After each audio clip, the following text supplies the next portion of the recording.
Hola, mi nombre es Mariano Godachevich, soy abogado, trabajo en el Ministerio de Justicia y Derechos Humanos, en el Programa Nacional de Asistencia a las Personas con Discapacidad en sus relaciones con la Administración de Justicia, y quisiera compartir con todas y todos algunas reflexiones en torno al acceso a la justicia para las personas con discapacidad, también desde mi rol como miembro de las organizaciones de la sociedad civil que trabajan en favor de la inclusión de las personas con discapacidad visual,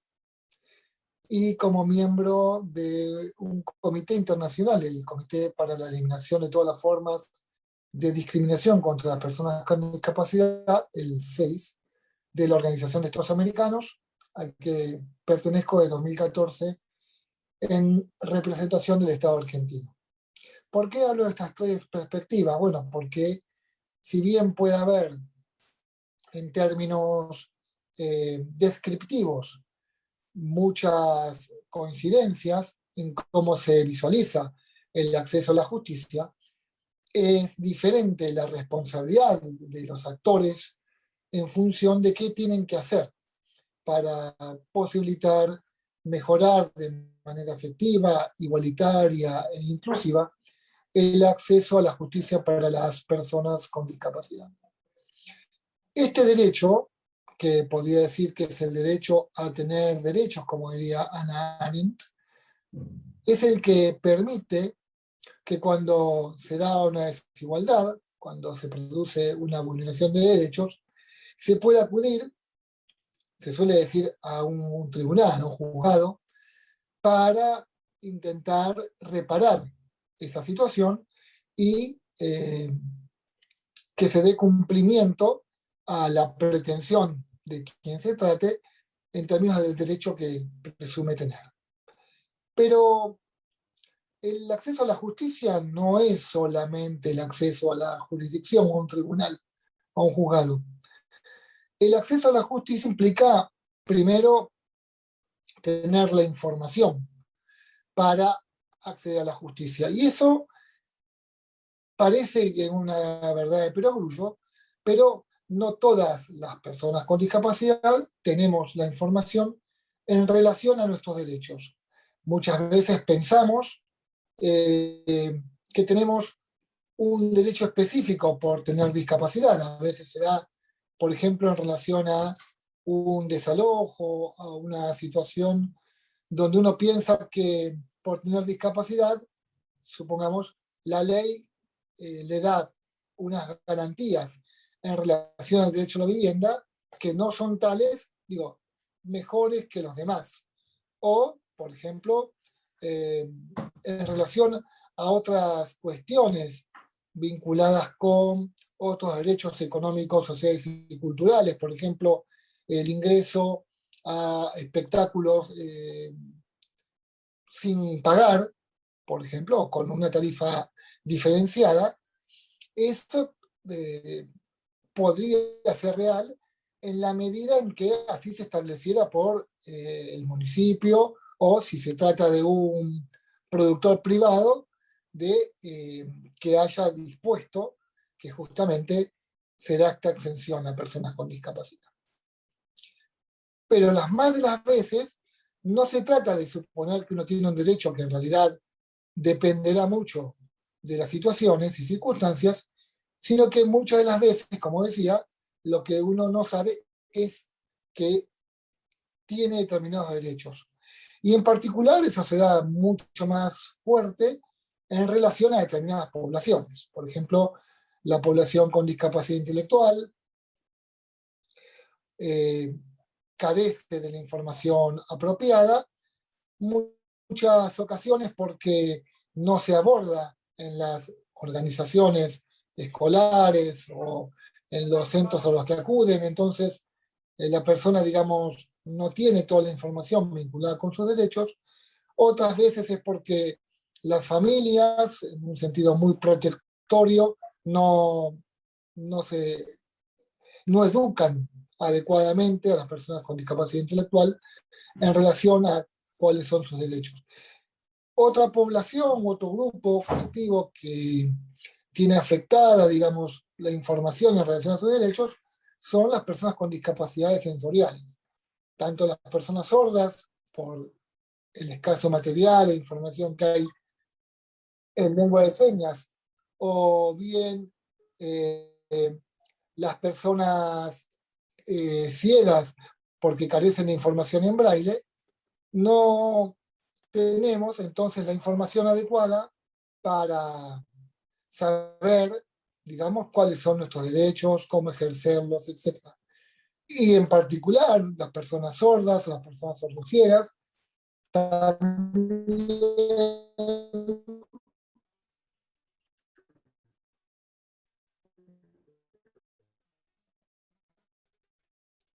pueden tener mayores dificultades en relación a, ¿no? Muchas personas sordas o sordociegas tienen mayores barreras de comunicación, entonces eso dificulta su acceso a los derechos. Además de aspectos informativos, por supuesto, tenemos otras barreras vinculadas con la cercanía de los lugares o las barreras físicas que también dificultan el acceso a, por ejemplo, una repartición pública que puede trabajar en defensa del consumidor y no judicial, o un tribunal. Las barreras que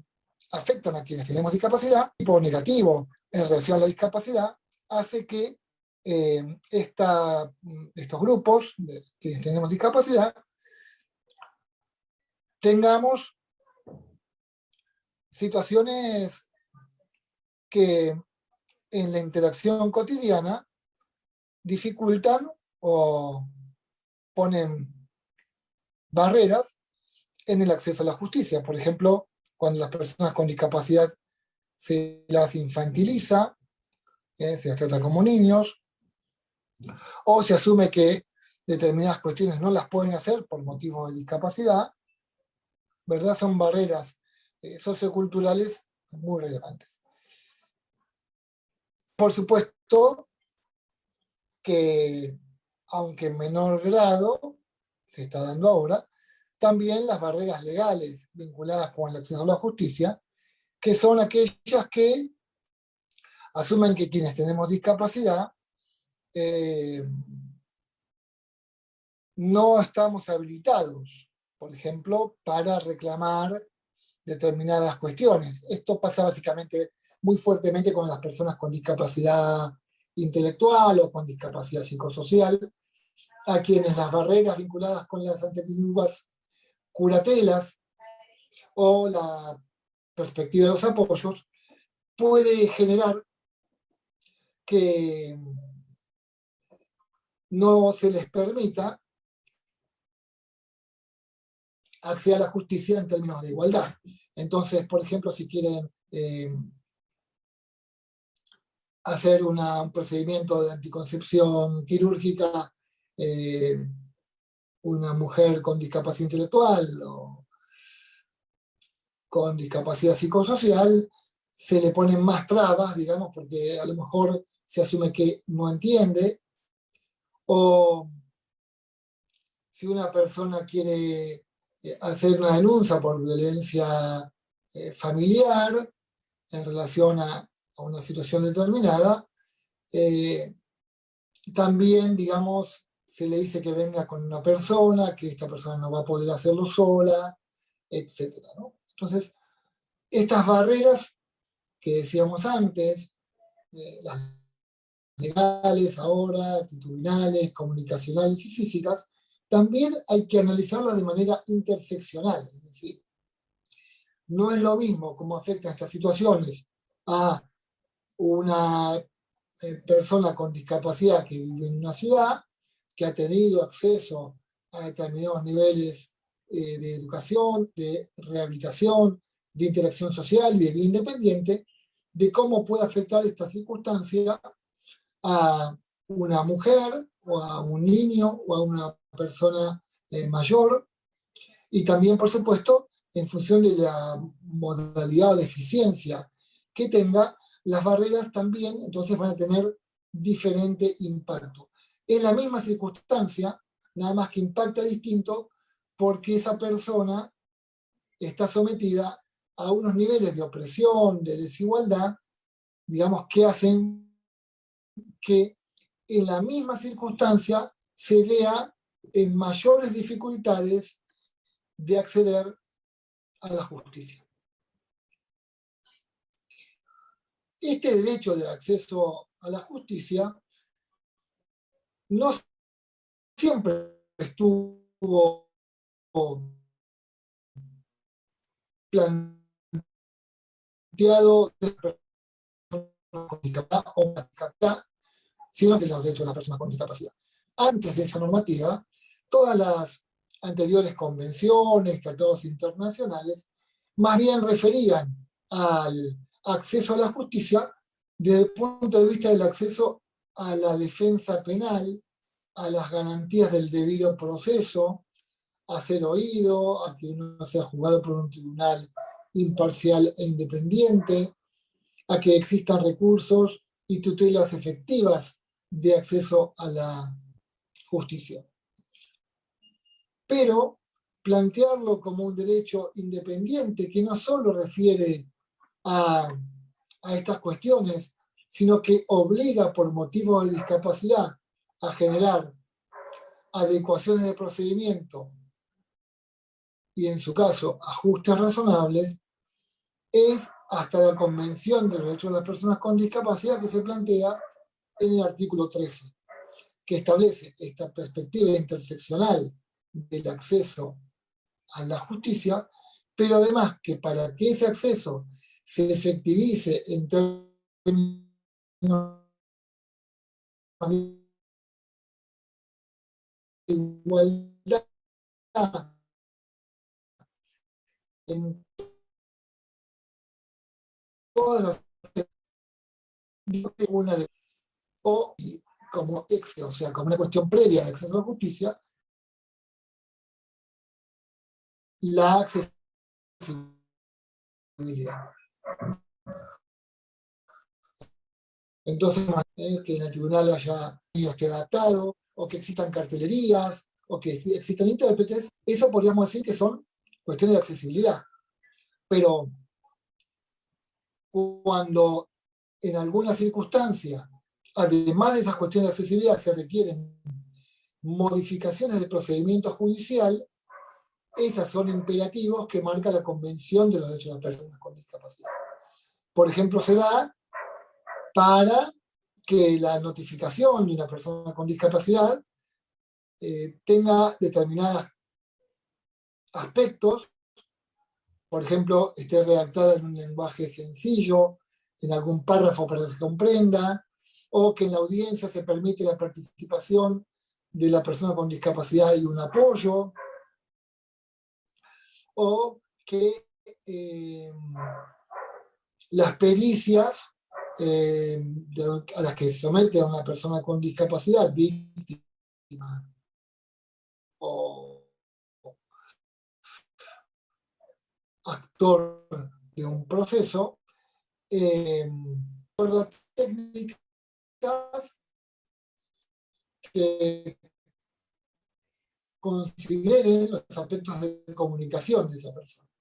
Entonces, todos los aspectos que son adecuaciones obligatorios que tiene la Convención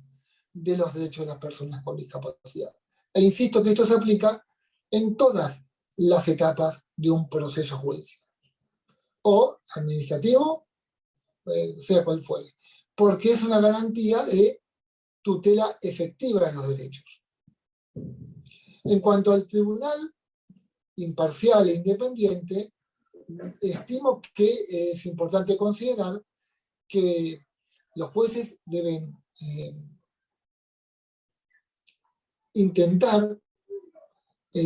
sobreponerse a unos estereotipos vinculados con la discapacidad en cuanto a que no comprenden o que no entienden o que pueden sufrir más situaciones de abuso, que eso puede ocurrir sin duda, porque es cierto que las mujeres y las niñas con discapacidad pueden ir interseccional, de manera de ejercer una justicia más igualitaria. Y también, desde ya, que este derecho a la justicia involucra no solo a los actores del proceso, tanto denunciante, denunciado, actor demandado, imputado, víctima, sino también a otros actores del proceso judicial, como pueden ser los profesionales que actúan como abogados, peritos, o los operadores del sistema de justicia, que pueden ser trabajadores del ámbito bancario, que también deben gozar de este derecho a que su acceso al trabajo en materia judicial tenga estos componentes de adecuación, de procedimiento y, en su caso, también los ajustes razonables, como decía antes, que son aquellas modificaciones individualizadas que permitan, en un caso particular, que, sin que implique eso una carga desproporcionada o indebida, se hagan modificaciones. Hay que saber que los ajustes de procedimiento, a diferencia de los ajustes razonables, no tienen esta cuestión, con lo cual tengamos que probarla. Finalmente, también referir el acceso a la justicia debería alcanzar a las personas que pueden ser jurados en un proceso judicial, lo cual sin duda pone a prueba el sistema en la medida en que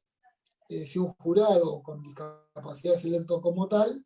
bueno, tendrán que hacerse adecuaciones para que esa persona pueda ejercer su rol en igualdad de condiciones que sus demás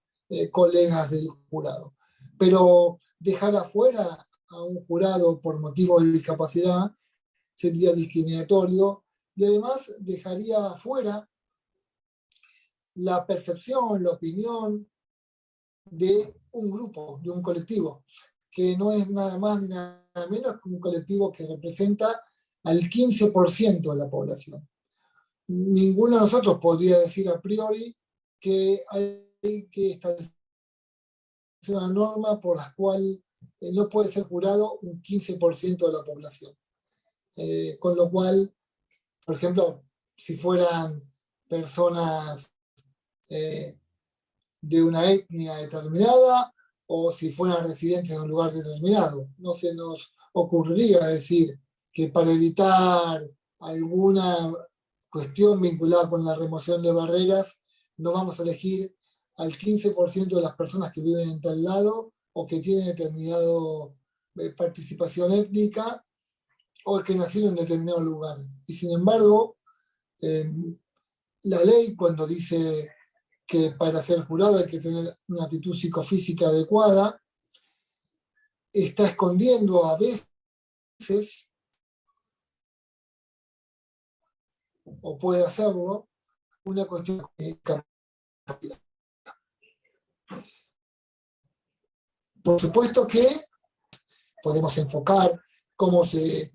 cumple este derecho en materia penal, en materia laboral, en materia de familia, y ver qué barreras en cada uno de estos procesos, en particular por el tipo de proceso, tienen las personas con discapacidad. Pero eso sin duda excede a lo que ustedes quisieran escuchar hoy y nos llevaría mucho más tiempo. Así que yo prefiero dejarles un primer abordaje del acceso a la justicia desde acá y, por supuesto, estar a disposición para que cuando se haga este evento en otro momento podamos quizás abordar cómo se ve la situación del acceso a la justicia en distintas materias. Sin embargo, hay un aspecto que sí me gustaría tocar, por lo menos mencionarlo, y es ¿qué ocurre con las personas con discapacidad privadas de su libertad por un proceso judicial? Es decir, aquellos que están detenidos. Y acá sí, pensar en cómo las personas con discapacidad en muchas ocasiones pueden sufrir un agravamiento de su condición de detención por motivo de discapacidad. Y aquí también, como hablamos antes, la interseccionalidad es importante. No es lo mismo una persona con discapacidad con barreras comunicacionales que con barreras de carácter físico, ¿verdad? Y todas sufren las barreras actitudinales en relación a lo que ocurre con este grupo. Y claro, también la afectación de derechos puede ser diferente por motivos de discapacidad. Una persona que está privada de su libertad y quiere, por ejemplo, estudiar en el centro universitario, tendrá que contar con adecuaciones curriculares o quizás con un equipamiento o con maestros de apoyo. Lo mismo si quiere hacer la escuela primaria o completar el secundario. Entonces, este derecho a la educación tendría que tener una perspectiva de discapacidad cuando haya una persona con discapacidad privada de su libertad. Lo mismo puede ocurrir en relación a otros derechos. En general lo visualizamos mucho más respecto al derecho a la salud, pero no es la única ocasión. También puede ocurrir en relación al empleo, y cuando las personas con privadas de libertad trabajan en el penal de que se trate.